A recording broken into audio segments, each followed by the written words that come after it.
Ada sebuah negeri bernama Armenia. Tatkala pada masa itu, Nabi Idris alaihi salam masih hidup di tengah mereka, penduduk Armenia hidup dalam ketauhidan. Mereka menyembah hanya kepada Allah Subhanahu wa Ta'ala. Namun sepeninggalan Nabi Idris alaihi salam, iman penduduk Armenia semakin melemah.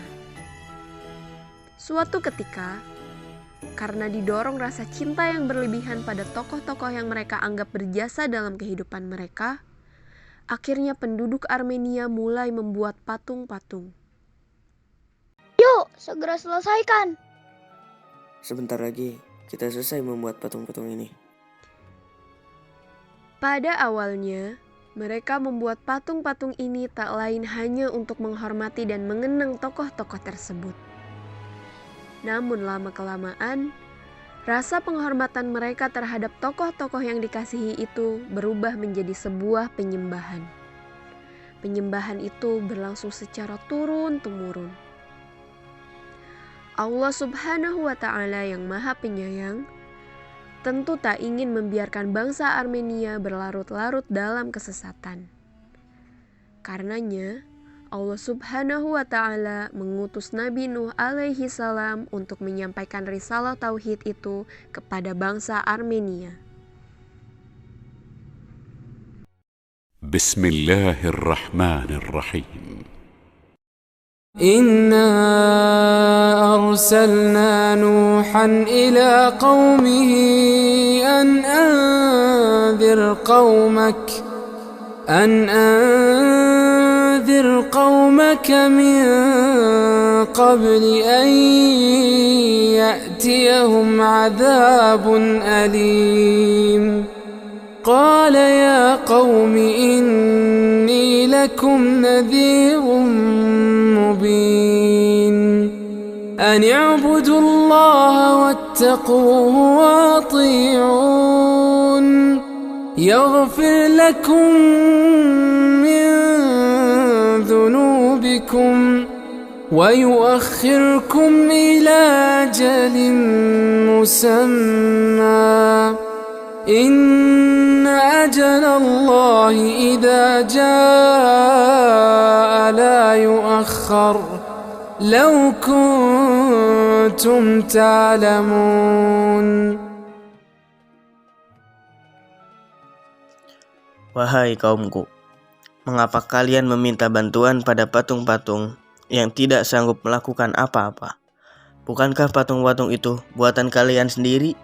Bagaimana bisa kalian meminta pertolongan dari benda yang kalian sendiri membuatnya? Hei Nuh, tidaklah kau melihat dirimu dan kaummu? Tidak ada sedikit pun kelebihan atasmu dan kaummu. Lalu dengan alasan apa kami harus mendengarkan seruanmu? Lagi pula pengikutmu itu orang-orang miskin dan hina. Hei orang-orang Armenia, lihatlah Nuh dan pengikutnya. Hahaha. Gembel, miskin, orang hina. Sadarlah wahai Nuh, Tuhan-Tuhan kami memberikan kesejahteraan dan kekayaan. Sedangkan Tuhanmu hanya memberikan kesengsaraan dan kemiskinan. Wahai kaumku, aku tidak meminta imbalan dari kalian sedikit pun. Namun, Allah lah yang akan memberikan imbalan atas segala jerih payahku. Para pengikutku memang dari kalangan orang-orang miskin, tetapi keyakinan mereka akan berjumpa dengan Tuhannya membuat mereka lebih bijaksana dibanding kalian. Menjadi hamba Allah bukanlah sekedar untuk mencari dan menumpuk harta, tetapi untuk mencari kebahagiaan dan ketentraman hati. Tetap saja kami tidak akan menjadi pengikut manusia pendusta sepertimu. Dan mereka pun pergi meninggalkan Nabi Nuh dengan ejekan dan tawaan. Malam pun tiba. Setibanya di rumah dengan hati penuh kesedihan, tak hanya penduduk Armenia saja yang ingkar atas dakwahnya Nabi Nuh, tapi juga istri dan anaknya Nabi Nuh pun sama.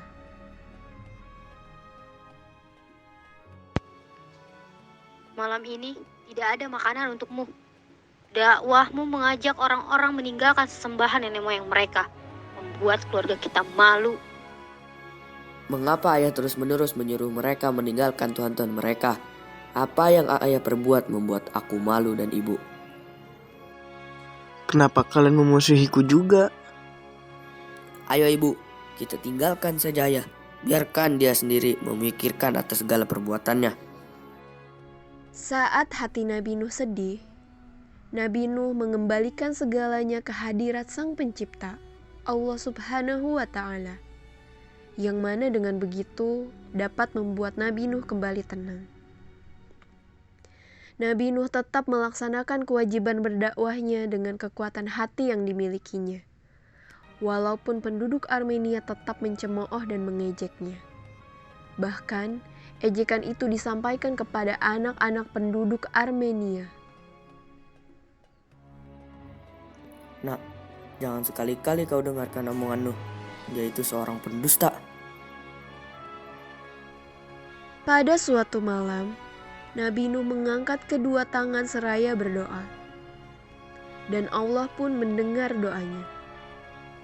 Kemudian, Allah Subhanahu wa Ta'ala menurunkan azab berupa kemarau yang panjang. Sehingga air sulit ditemukan dan mata air pun mengering. Hal ini membuat penduduk Armenia kesusahan. Tumbuhan pun mati mengering dan layu. Begitu pula hewan ternak banyak yang mati bergelimpangan. Maka sebagian dari mereka tersadar. Mungkin kemarau ini terjadi benar-benar akibat kedurhakaan kita terhadap Tuhan Nabi Nuh. Sebaiknya kita segera menemuinya dan bertaubat sebelum semuanya terlambat. Lalu mereka pergi menemui Nabi Nuh. Nabi Nuh pun bergembira seraya bersyukur atas bertambahnya saudara di antara mereka.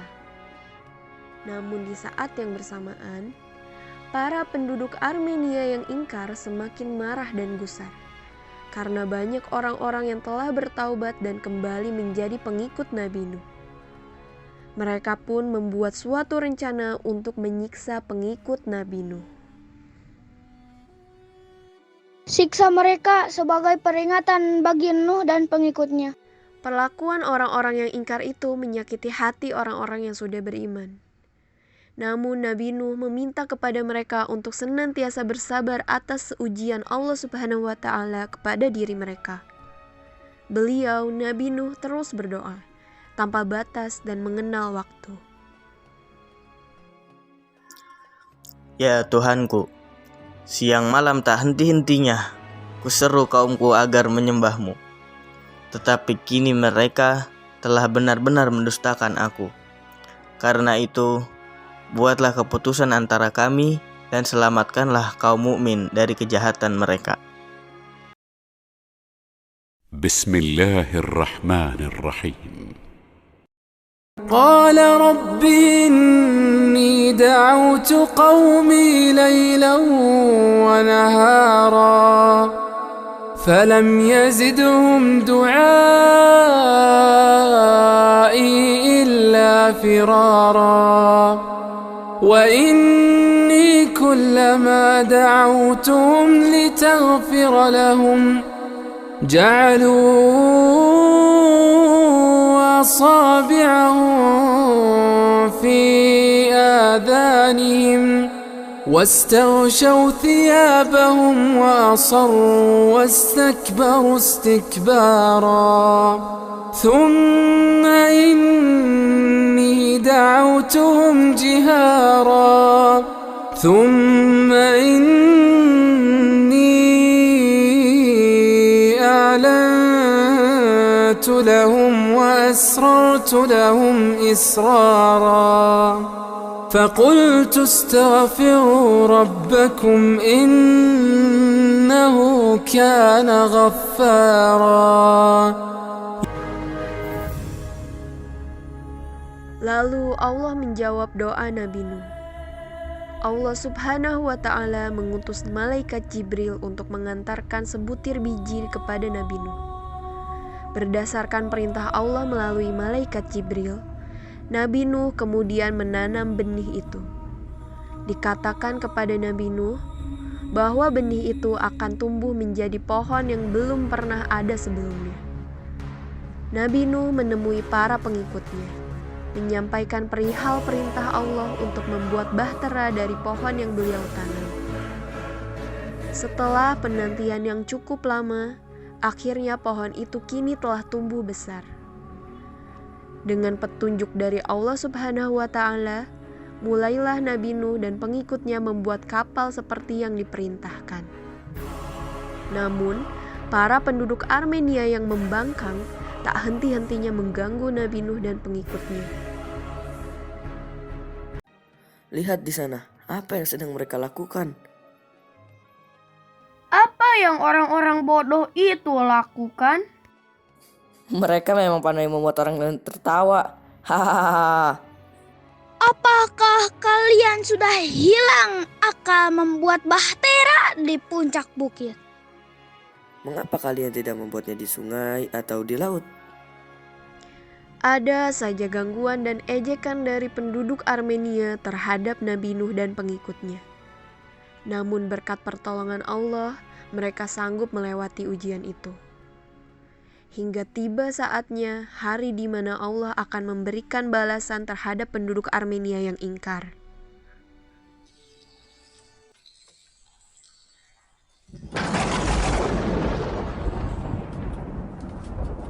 Wahai kaumku, kumpulkanlah perbekalan makanan dan minuman ke dalam kapal, dan juga kumpulkanlah hewan-hewan berpasang-pasangan.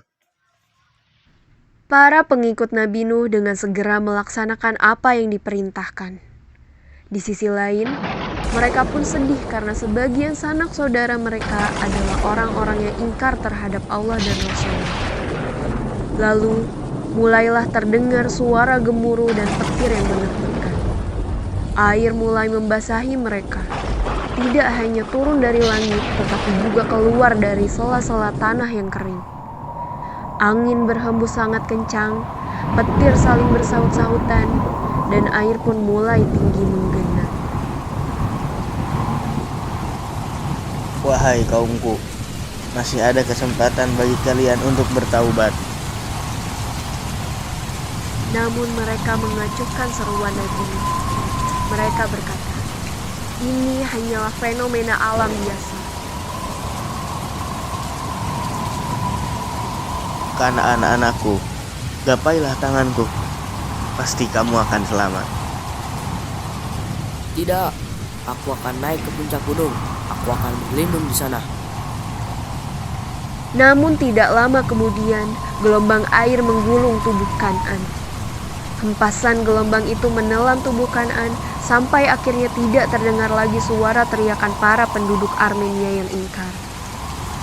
Sementara itu, Nabi Nuh dan para pengikutnya selalu berdoa dan berzikir kepada Allah di atas bahtera, memohon agar selamat dari musibah yang menimpa penduduk Armenia. Tidak lama kemudian, hujan pun berhenti. Langit kembali cerah dan air pun kembali surut sedikit demi sedikit. Dan bahtera mereka pun mendarat di puncak Gunung Judi. Mereka pun senantiasa mengucap syukur karena senantiasa diselamatkan berkat kasih sayang Rabb-Nya. Allah Subhanahu wa Ta'ala memilihkan mereka sebuah tanah yang baru, tanah yang memulai kembali kehidupan yang baru. Di tempat ini pula, mereka dapat bebas dan tenang menjalankan ibadah kepada Allah Subhanahu wa Ta'ala dengan bimbingan sang Nabi. Kini, di tanah yang baru ini, mereka tumbuh berkembang dan bertambah jumlahnya. Keturunan beliau dan juga para pengikutnya menyebar ke berbagai benua Asia, Eropa, dan Cina.